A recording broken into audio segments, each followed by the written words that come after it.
Hay un trabajo interesante de la autoría de Diego Geller, que fue embajador de Argentina en Estados Unidos, la Unión Europea, Brasil y China. Es un hombre, un diplomático experimentado y un gran conocedor de las relaciones internacionales. El trabajo se titula ¿Por qué no habrá una segunda guerra fría? Y yo quiero compartir con ustedes algunos fragmentos de esta publicación. Dice: es ridículo llamar así a la relación entre Estados Unidos y China en el siglo XXI, ya que integran la mayor sociedad de dos países ocurrida en la historia del mundo. Ese es el resumen, la esencia de lo que se plantea. Y entonces dice el trabajo, en el cuerpo del trabajo, que es ridículo llamar Guerra Fría al nuevo escenario del siglo XXI. Esta ya terminó y fue ganada por Estados Unidos.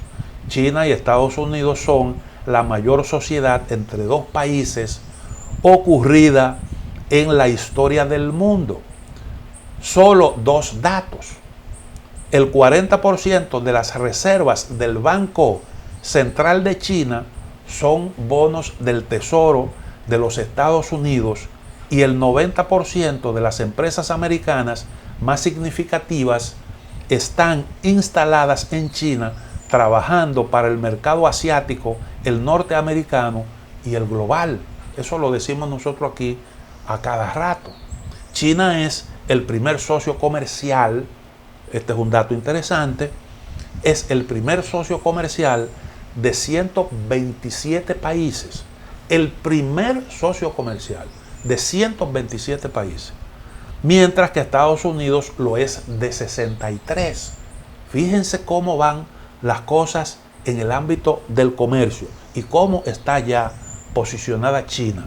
Por eso es que a este fenómeno de la rivalidad entre esos dos países, nosotros aquí le dedicamos mucho tiempo, porque eso va a marcar el discurrir de los acontecimientos durante lo que resta de siglo. Eso usted lo puede escribir. Trump puso énfasis en el déficit comercial de China de 350.000 millones de dólares y tensó déficit comercial con China de 350.000 millones de dólares y tensó la cuerda con su consigna America First para crear empleo y retomar una ofensiva exportadora. No funcionó. El déficit no se redujo y China se convirtió en el abanderado mundial del libre comercio. Esa es una cosa, nosotros aquí hemos llamado la atención también sobre ese aspecto. El campeón del libre comercio, el que tanto empujó en el proceso de organización de la Organización Mundial del Comercio, en el proceso de la liberalización comercial, la eliminación de todas las trabas al comercio. Eso lo impulsó Estados Unidos, fundamentalmente, y sus aliados. Y entonces, de repente, Estados Unidos queda como el enemigo del libre comercio y China como el que más lo impulsa. Así están resultando las cosas. En Asia constituyó la Asociación Económica Integral Regional con otras 14 naciones que abarca a 2.100 millones de personas y el 33% del PIB mundial. Y esa es una realidad. Pero además de eso, China creó el Banco de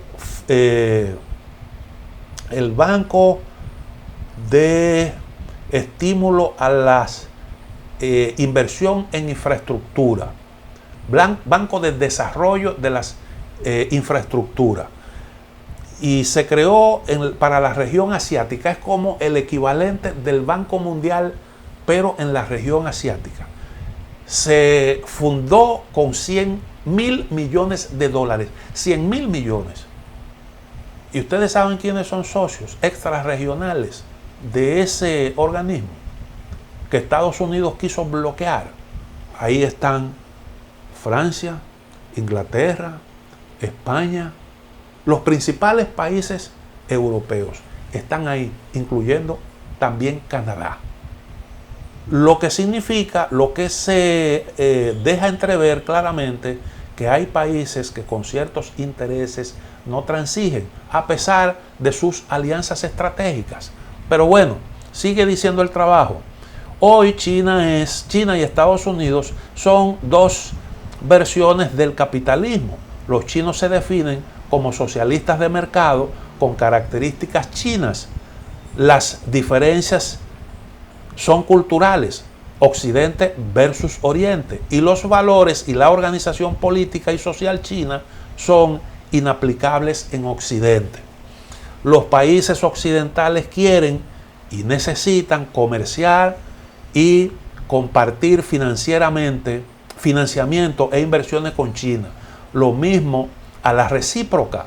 En sus primeros meses, la administración Biden dio continuidad al enfoque de Trump, agregándole el énfasis en los valores democráticos y de derechos humanos, cuestionando el comportamiento chino en Xinjiang, la provincia de mayoría musulmana, y en Hong Kong por la aplicación de una nueva y muy severa legislación de seguridad nacional. Ese paso de Hong Kong de los chinos, yo en gran medida lo entiendo, porque ¿qué ocurre? China se comprometió y formuló su política, un país, dos sistemas, y se comprometió a garantizarle a Hong Kong su cierta autonomía, pero dentro de lo que es la República Popular China. Ahora, ¿qué pasa? Que desde Occidente se comenzó a atizar la cosa, tratando de provocar ahí una situación de escisión de esos territorios de la soberanía china. Y entonces, eso evidentemente que te tiene que provocar tu reacción.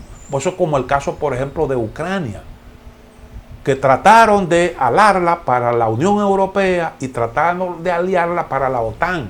Y no es verdad que Rusia va a permitir eso ahí en su frontera, sobre todo tratándose de un territorio de importancia tan estratégica que le permite su acceso al Mar Negro y desde ahí al Mediterráneo. Con ese tipo de cosas no se juega y nadie va a transigir con asuntos de esa importancia. Entonces yo creo que ahí ha habido mucha preocupación,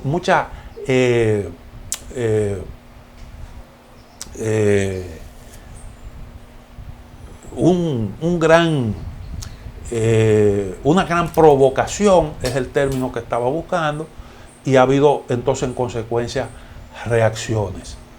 Ahora, yo entiendo lo que está planteando el autor del trabajo, porque la conclusión, para no cansarlo con cita, es que los países como Argentina, los países de nuestra región, tienen que manejarse frente a lo que serán, él le denomina negociaciones calientes, porque él entiende que el asunto, esa rivalidad tendrá que resolverse en base a negociaciones que van a ser difíciles. Y entonces nosotros no podemos sumarnos de que a bloque, porque eso son cosas artificiosamente concebidas. En realidad, de lo que hay es una competencia entre rivales que en esencia son iguales, porque son capitalistas los dos, y que no hay ningún bloque por el cual tú tengas que apostar a muerte, sino manejarte y tratar de tener buenas relaciones con ambos. Ese es el planteamiento. Ahora, llámele como le llame, guerra fría o negociación caliente, como usted quiera. Hay una realidad que es una rivalidad por la hegemonía, que eso es lo que cuenta aquí. Eso es lo que cuenta aquí. Cuando Japón ocupaba el segundo lugar en el ranking de las naciones más desarrolladas, que en un momento determinado rivalizó con Estados Unidos. Y ustedes recordarán cuando la Mitsubishi compró en la ciudad de Nueva York, el Rockefeller Center, que es un símbolo de poder en Estados Unidos.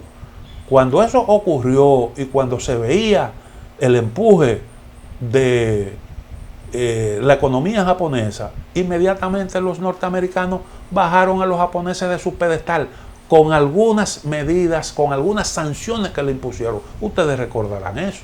Y de ahí entonces Japón fue cediendo terreno y China lo rebasó. Y sea quien sea que ponga en riesgo el predominio de los Estados Unidos, va a encontrar la resistencia de esa gran nación. Y esa es una confrontación que puede tener diferentes caras, puede asumir distintos matices, pero un enfrentamiento al fin y al cabo, usted le puede llamar como le quiera llamar, pero eso será susceptible incluso de provocar eso. Vamos a ver, porque ese es el intento de Estados Unidos, cómo radicalizar a los que han sido sus aliados tradicionales y empujarlos de alguna forma en lograr que empujen en la misma dirección que Estados Unidos. Y eso yo entiendo que va a caracterizar el discurrir, como decía, de los acontecimientos en el mundo en lo que resta de nuestro siglo, porque ese es un problema que no se va a definir en lo inmediato. Eso se va a definir ya, como dijo Henry Kissinger, bien entrado el presente siglo. Esa es la realidad. Terminamos aquí a quemarropa. Mañana, si Dios quiere, estaremos nuevamente con ustedes.